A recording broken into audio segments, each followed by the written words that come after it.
আপনারাই বলেন, ভিডিওতে যে ছেলেটাকে দেখতে পাচ্ছেন তার কাজের এক্সপ্রেশন দেখেন, তার হাত লড়ানুলি দেখেন, মানে তার কোনো মাথা ব্যথাই নেই, হেডেক নেই।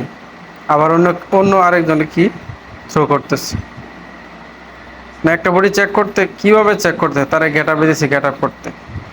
পাশে একটা ছেলে আছে দেখেন, তার হাতের এক্সপ্রেশন দেখেন, কত তাড়াহুড়া করে চেক করতেছে।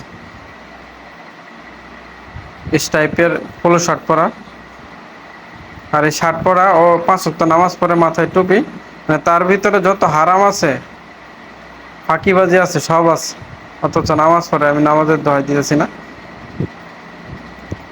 সে কাজ সারাদিনে মানে 8 ঘন্টা ডিউটিতে আমার মনে হয় 8 পিস অল্টার দিতে পারে না। অথচ পাশের ছেলেটা প্রতি ঘন্টায় আমাকে 15 থেকে 20 পিস অল্টার দিতেছে।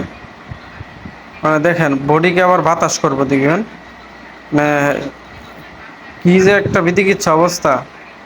মানে না পারতেছি কইতে, না পারতেছি সইতে।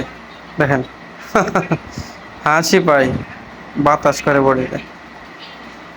মানে একটা অল্টার তো পাই না, পাশ দিয়ে কেউ গেলে বা অযথায় কথা বলে।